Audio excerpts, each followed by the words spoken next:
Ted, at tagapangulo ng National Historical Commission of the Philippines at profesor ng kasaysayan ng College of Social Science and Philosophy. Mga kaibigan, si Dr. Maria Serena Diaz.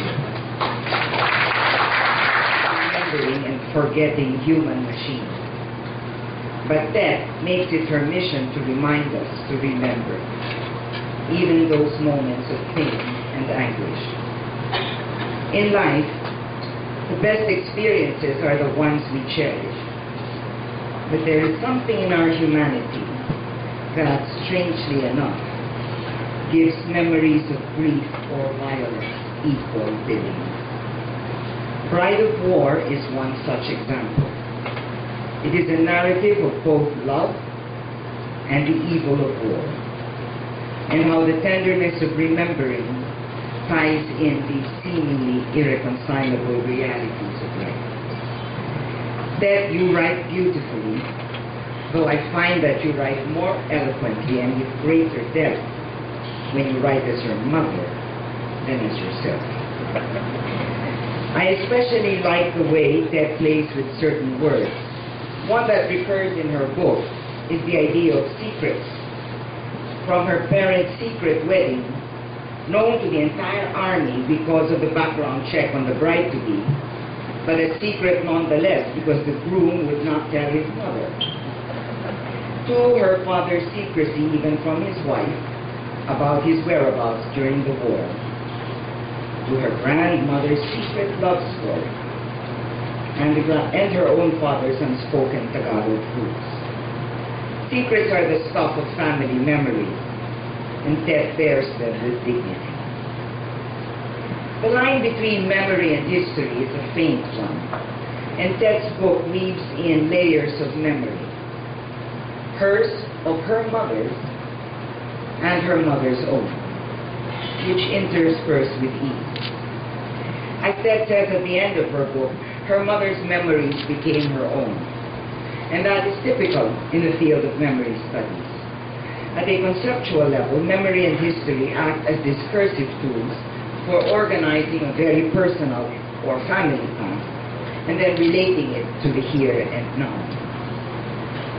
But at the practical level, memory and history pose a manner of engagement with a lived past and all the recollections, diaries, traces, whips of homemade chorizo and empanada and mongo, you can tell which parts attracted me, that together form a way of understanding the past. Indeed, guided by her mother's notes, Ted skillfully puts together bits and details of the past and then links them to the present. She shifts so comfortably from Bantayan to Baguio, from a scene of passion to the sadness of separation caused by war. Ted, you have been able to piece all these in a coherent flow of episodes, and I salute you.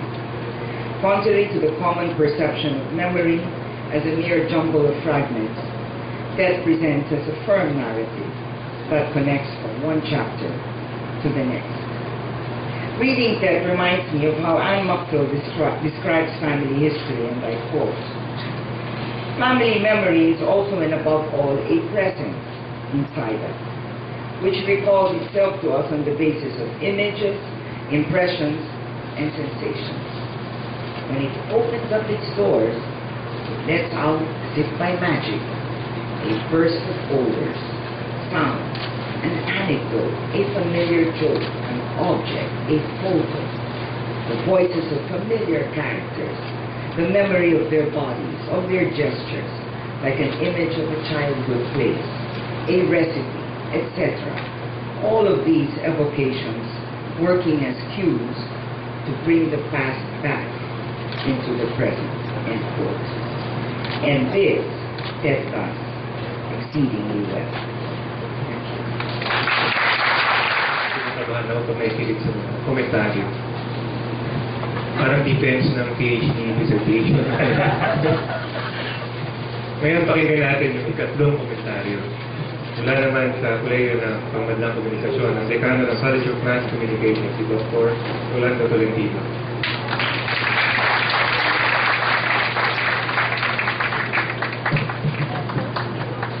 Ang pagsusulat ay isang pag-alaala. Lalo na po nagsusulat ay nanggagaling sa laylayan ng kasaysayan. Sa Bride of War, My Mother's World War II Memories, dalawang babaeng nagsusulat nito.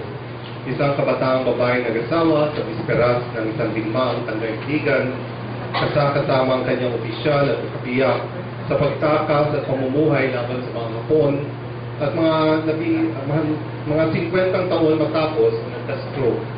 Pero nagsulat sa kanyang pag-alaala sa nakaraan. At isang senior na mananaliksik at guro, anak, asawa at ina na nangungulila sa pagyaw ng kanyang sariling ina. Naghahabi ang dalawang sanaysay, tulad ng muli-muling pagtatagpo ng mga nagsasalaysay sa mga kusina para magayak at magluto ng recipe ng pamilya. Ito ang primal scene sa memoir.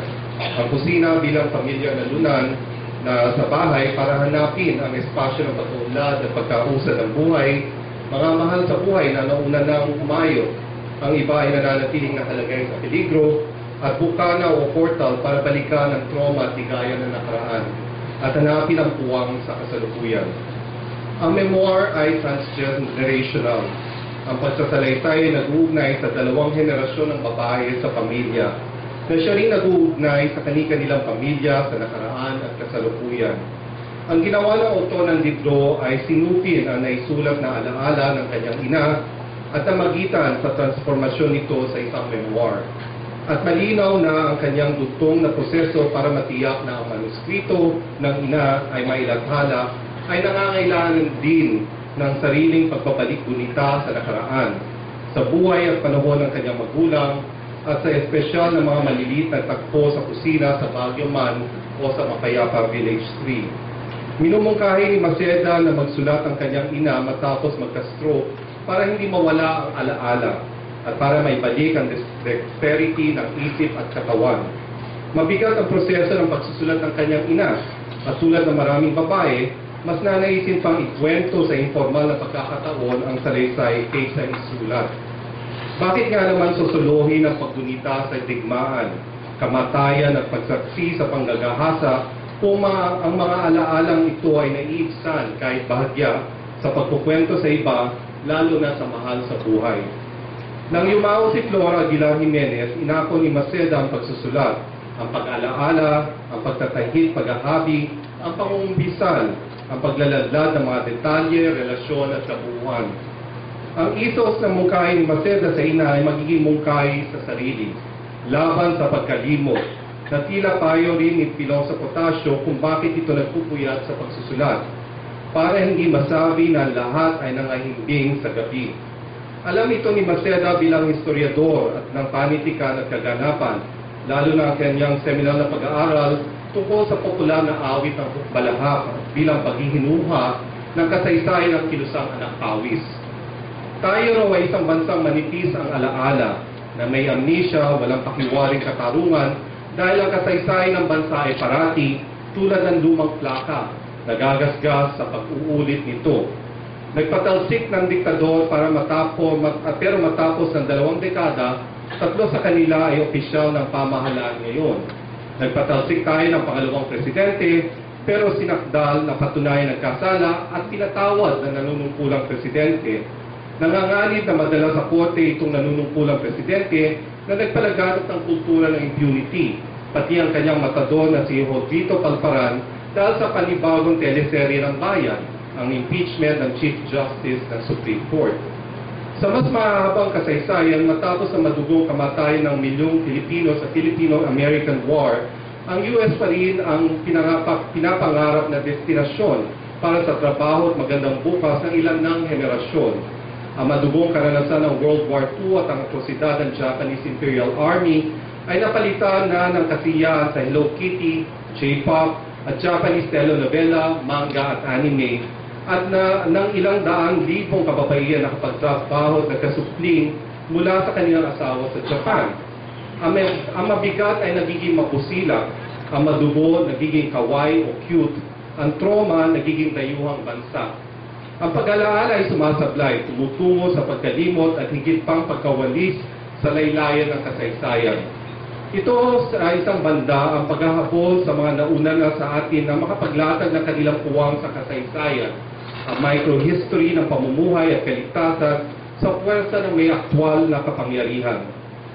Ito ang kalakasan ng memoir sa Bride of War, na ang ordinaryong buhay sa panahon ng digmaan at sa huling ilang taon ng buhay niya, lalo na sa pagtatangkat isulat para hindi makaligtaan, ay nagiging makabuluhan. Kung wala ganitong alaala, tulad ng mas dramatikong buhay ng kwento ng buhay ni Lola Yanson, isang comfort woman, ay nananatiling isang patlang sa isang napakahalagang yugto ng kasaysayan. Ang Bride of War, ang yugto ay may makakapangyarihang makapaglahad ng detalye ng sandali. Sa paggunita ni Jimenez at mas powerful na nabasa ni Professor Bulan, sinabi niya, "War has come to my country. Every day I gaze at the distant horizon waiting for my husband Jim to come home to me, to take me away with him. I don't even know where the war has taken him, but I keep warm the hope in my heart. One early morning he will surely come to claim his war bride, then my sadness will end." And then, biglang segue sa, "I wake up again to find myself in a strange room. The sheets are not starched like mine. Tubes are attached to my left arm. Where am I?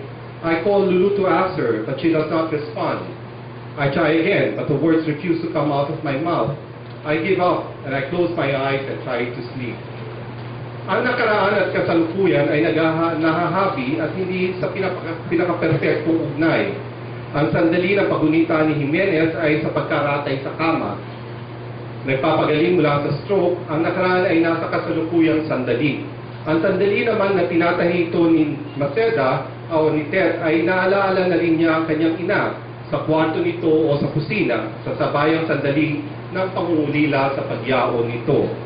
Ito ang kapangyarihan ng panulat. Ang isalaysay na ang mabigat ay ginagawa sa isang malikhain at kaigay-gayang paraan. Ang platform ng panulat bilang ahensya na nagsasalaysay na buhay ito, nabubuhay sa sandali ng panganib, nalalampasan, at nagtatagumpay sa mga sandaling ito. At sa panig ng mambabasa, ang isang bahagi ng kasaysayan dapat ay mas matingkad at mas mayabong pang natatalakay. Ang lahat ay laban sa pagkalimot. Mga gunita ang memoir hindi lamang sa mismong alaalang tinatangkang alalahanin na kaya nga nililimot ay dahil mabigat at ayaw ng maalala, kundi sa ang pagtatangkang pag-alaala ay sabayan ding tangkang hindi pagkalimot. Sa katunayan, tulad ng biyahe ng magkapatid sa Basaon para sa marahil ay sa huling pagkakataon, ang masilayan ang lugar ng alaala ng kanilang ina, napakuran na ang dagat. Manipis na lamang ang dalampasigan ang nananasili, masukal na nakakalat din sa dagat ang mga basura, naging mas mahalaga at maganda na ang nakaraan. Ibig sabihin, mas maganda na yung pagkaalaala kaysa sa actual na binabalikan ng alaala. Ayon sa salaysay ni Maceda, kumuha siya ng isang kabibe mula bilang alaala ng kanyang ina. Ang kabibe ay naging libro at ang libro ay nasa maging kabahagi ng isang kolektibong alaala sa kasaysayan ng digmaan, soberanya, kababaihan at ng isang pamilya. May publiko ang naisantabing alaala dahil mismo ang publiko ay bahagi na nakapagitan ng alaala ng namamayaning kasaysayan. Inaasahan na ang memoir na War Bride ay magsisilbing inspirasyon sa napakarami pang buhay at kwentong binigyan substansya ng mga trauma sa bansa. Cold War, Hukbalaha, Vietnam War, martial law, giyera sa Mindanao, vigilantes kay Cory Aquino at iba pa. Ang imperatibo para sa mas marami pang memoir, lalo na sa hanay ng edukado at progresibo, ay ngayon na. Habang tumatagal, lalong luminipis ang pagkakataon na makapagsulat at hindi ko malimot sa mga yugto ng kasaysayan. Ayon nga kay Simone de Beauvoir, "My life was hurrying, racing tragically towards its end. And yet, at the same time, it was dripping so slowly, very slowly now, hour by hour, minute by minute. One always has to wait until the sugar melts, the memory dies."